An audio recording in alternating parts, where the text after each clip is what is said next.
Parashat Vayishlach. Peace with the enemy. Jacob departs from Laban's land with his family and cattle. He sends messengers to his brother Esau, informing him of his substantial wealth.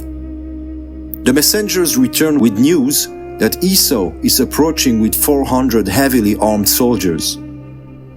Having been separated for 20 years, the passage of time has not assuaged Esau's anger.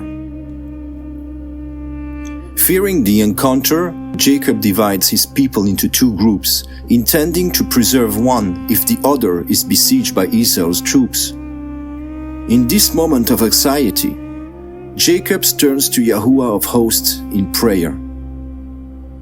So we see a man in danger to whom comes a good idea into brackets in order to solve his problem. Then he goes before Yahuwa, begging for his help. Many of the challenges I have faced in my own life, excluding those ordained by Yahuwa as trials, stemmed from a similar inverted process. Most of my troubles were consequence of initially having what seemed like a very good idea, implementing it immediately, and only turning to seek help from Yahuwa afterwards. It is common for us to envision ourselves as devout believers, sufficiently pure and faithful to make immediate judgments and decisions based on our perceived wisdom. However, this often leads to problems. Fortunately, these problems serve as a loud wake-up call, helping us recognize our mistake and understand that Elohim is the only solution to all our troubles. After awakening the beast, Jacob elaborates another strategy. He literally wants to redeem himself with his brother. He tries to establish a long-lasting peace by mutual agreement and win his sympathy, if not his love. As a gesture of submission to his brother's authority, Jacob offers Esau a portion of the wealth he has received from Yahuwa. As we can read, for some unknown reason, Esau burst into tears at the sight of his brother and his family. It would seem that Yahuwa had accomplished in him what he had done in Laban in last week's Parashat Torah portion, when he ordered him not to harm Jacob, his servant. The adversary, however, does not give up easily. Initially, he suggests to Jacob an alliance with all his possessions, which Jacob refuses. Esau then attempts to persuade Jacob to accept an escort of some of his men for the journey, but Jacob subtly declines it too. This illustrates how the enemy is unwilling to release his grip and strives to maintain some control or influence over the life of those who are walking on the path of Elohim. In the end, Esau acknowledges that he has received only the secondary blessing from his father. Observing Jacob's situation, the years of servitude with his father-in-law, Esau comes to a realization.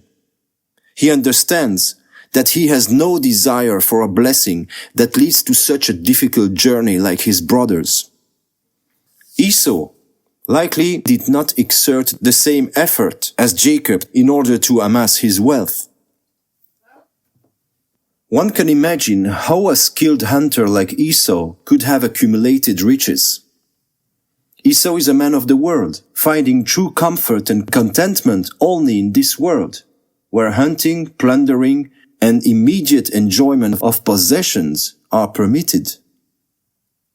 Esau fails to comprehend, and he is incapable of understanding the essence of Jacob's blessing.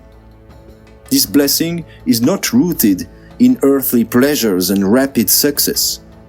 There is no assurance either that the fulfillment of the blessing will occur within the lifetime of the recipient. The true blessing of Yahuwa are long-term and concern many people and generations. Jacob's blessing is for the whole people and stands forever. The greatest blessing for a believer is to know that it is his children, his offspring, that is going to enjoy the fruits of his devotion. By transmitting the spiritual heritage from generation to generation, the blessing continues to grow. But for a man of the world like Esau, a favorable blessing is one that yields immediate fruits, catering to the individual's well-being without significant concern for the future of his children, and even sometimes for his own. For many, the importance of children lies only in their ability to enhance the parent's image in the eyes of the world. Typically, a child is valued only as long as the parents can take pride in their beauty, stature, strength, intelligence, or any other qualities relevant to current life. However, for us, the true blessing is when we see the fruits of our labor in our descendants. When through our ministry and our example, our own children, once adults, remain under the domination of Yahuwa and the Messiah, thus perpetuating the spiritual heritage inherited from us, and which they will then pass on in turn to their own children, so that the fruits nourish our descendants for up to 1,000 generations.